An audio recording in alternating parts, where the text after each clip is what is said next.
اعوذ باللہ من الشیطان الرجیم بسم اللہ الرحمن الرحیم یا ایھا الذین آمنوا لا تتخذوا الذین اتخذوا دینکم ہزوا ولعبا من الذین اوتوا الکتاب من قبلکم والکفار اولیاء۔ پھر بات آ رہی ہے، اہل ایمان مت بناؤ ان لوگوں کو کہ جنہوں نے تمہارے دین کو ہنسی اور کھیل بنا رکھا ہے، ان لوگوں میں سے بھی کہ جنہیں کتاب دی گئی تھی تم سے پہلے، اور دوسرے کافروں سے بھی کسی کو اپنا ولی اور دوست مت بناؤ، نہ مشرکین میں سے نہ اہل کتاب میں سے۔ واتقوا اللہ ان کنتم مؤمنین، اور اللہ کا تقوی اختیار کرو اگر تم مومن ہو۔ وَإِذَا نَادَيْتُمْ إِلَى الصَّلَاةِ اتَّخَذُوهَا هُزُوًا وَلَعِبًا، جب تم نماز کے لیے پکارتے ہو، اذان دیتے ہو، تو یہ لوگ اس کا مذاق اڑاتے ہیں، نقلیں کرتے ہیں۔ ذَلِكَ بِأَنَّهُمْ قَوْمٌ لَا يَعْقِلُونَ، یہ اس لیے کہ یہ وہ لوگ ہیں کہ جو عقل سے عاری ہیں۔ قُلْ يَا أَهْلَ الْكِتَابِ، ان سے کہیے اے نبی کہ اے کتاب والو، هَلْ تَنْقِمُونَ مِنَّا، آخر تمہیں کیا ضد ہو گئی ہے ہم سے، کس بات کا انتقام ہم سے لے رہے ہو؟ الا ان آمنا باللہ، سوائے اس بات کے کہ ہم ایمان لائے اللہ پر، وما انزل الینا، اور اس پر جو ہم پر نازل کیا گیا، وما انزل من قبل، اور اس پر بھی جو پہلے نازل کیا، وان اکثرکم فاسقون، واقعہ یہ ہے کہ تمہاری اکثریت جو ہے اب نافرمانوں پر اور ناہنجاروں پر مشتمل ہو چکی ہے۔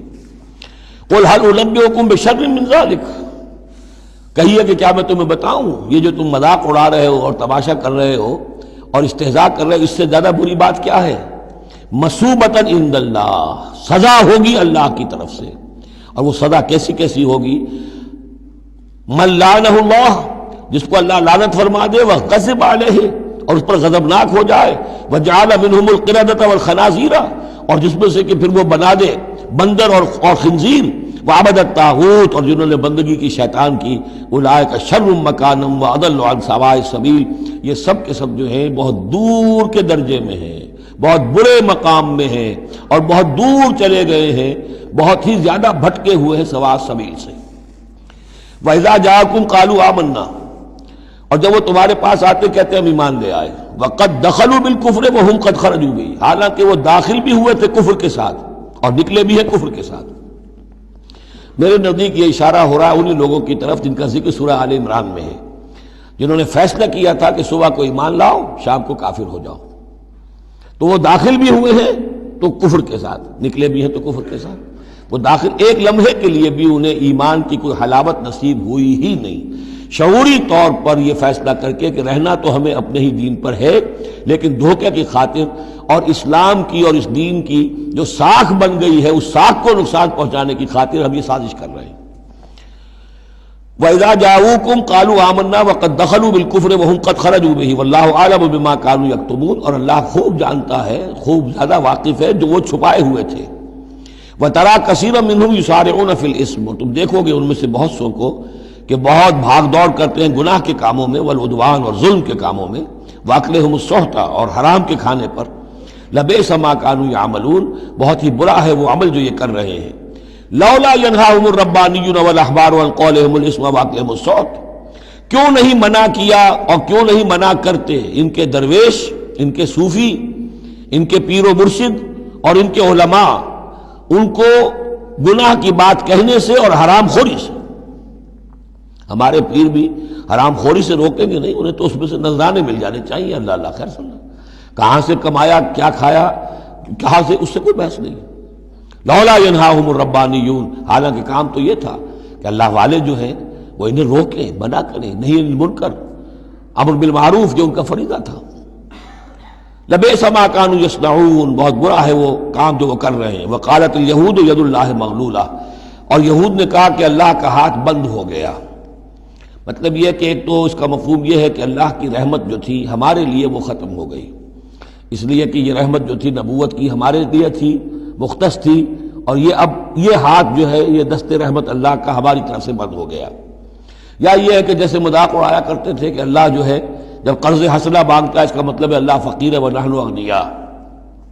ید اللہ مغلولہ غلت ایدیہم، ان کے ہاتھ بن گئے یا بن جائیں ان کے ہاتھ، وَلُعِنُوا بِمَا قَالُوا، اور ان پر لعنت ہے اس کے سبب کہ جو انہوں نے کہا، بل یداہ مبسوطتان، اللہ کے دونوں ہاتھ تو کھلے ہوئے ہیں، ينفق کیف یشاء، وہ جیسے چاہتا ہے خرچ کرتا ہے۔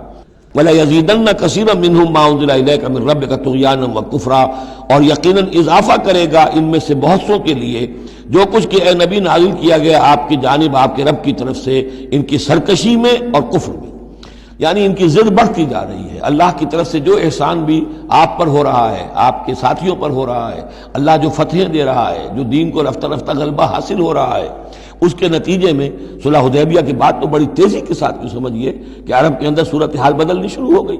اب اس سے یہ کہ بجائے اس کے کہ اب بھی سمجھ لیتے کہ حق کیا ہے اور یکسو ہو کر اس کا ساتھ دیتے، اب ان کے اندر وہ جلن جو ہے اور حسد کی آگ بڑھتی جا رہی ہے۔ وَأَلْقَيْنَا بَيْنَهُمُ الْعَدَاوَةَ وَالْبَغْضَاءَ إِلَى يَوْمِ الْقِيَامَةِ، اور ہم نے ان کے مابین قیامت تک کے لیے دشمنی اور بغض ڈال دیا ہے۔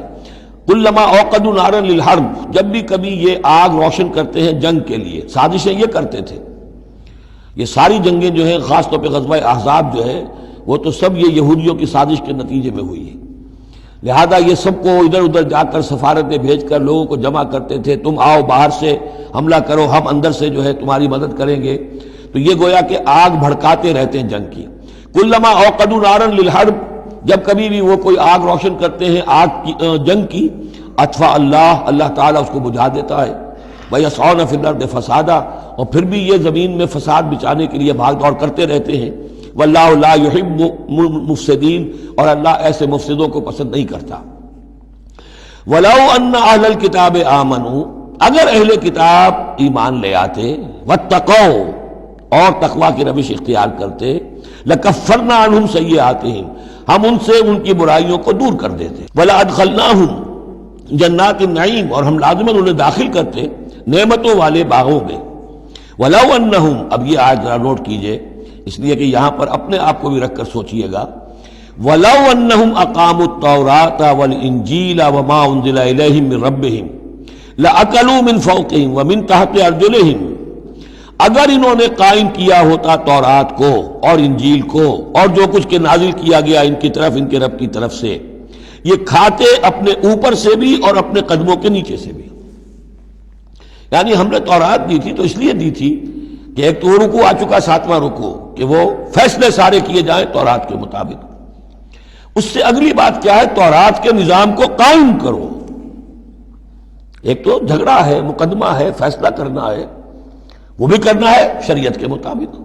ایک یہ کہ قائم کرنا ہے پورے اس نظام کو جو تورات نے دیا ہے، پورے اس نظام کو جو قرآن نے دیا ہے، اس کو قائم کرنا ہے۔ اگر انہوں نے قائم کیا ہوتا، وَلَوْ أَنَّهُمْ أَقَامُوا التَّوْرَاةَ وَالْإِنْجِيلَ وَمَا أُنزِلَ إِلَيْهِمْ مِنْ رَبِّهِمْ، اگر انہوں نے قائم کیا ہوتا تورات کو اور انجیل کو اور جو کچھ کہ نازل کیا گیا ان کی طرف، ان کے رب کی طرف سے، لَأَكَلُوا مِنْ فَوْقِهِمْ، یعنی اللہ کی نعمتوں کی بارش ہوتی ان کے اوپر سے بھی، اور اللہ تعالیٰ کی نعمتوں کے دھارے پھوٹتے ان کے قدموں کے نیچے سے بھی، چشمے پھوٹتے۔ من فوقہم ومن تحت ارجلہم منہم امۃ مقتصدہ، ان میں ہے کچھ لوگ، تھوڑے لوگ ہیں جو سیدھی راہ پر ہیں، درمیانی راہ پر ہیں۔ وکثیر منہم ساء ما یعملون، لیکن یہ کہ اکثر جو ہیں ان میں سے وہ لوگ ہیں کہ جو بہت ہی بری حرکتیں کر رہے ہیں، غلط عمل ہے اور ان کا رویہ نہایت غلط ہے۔ صدق اللہ العظیم۔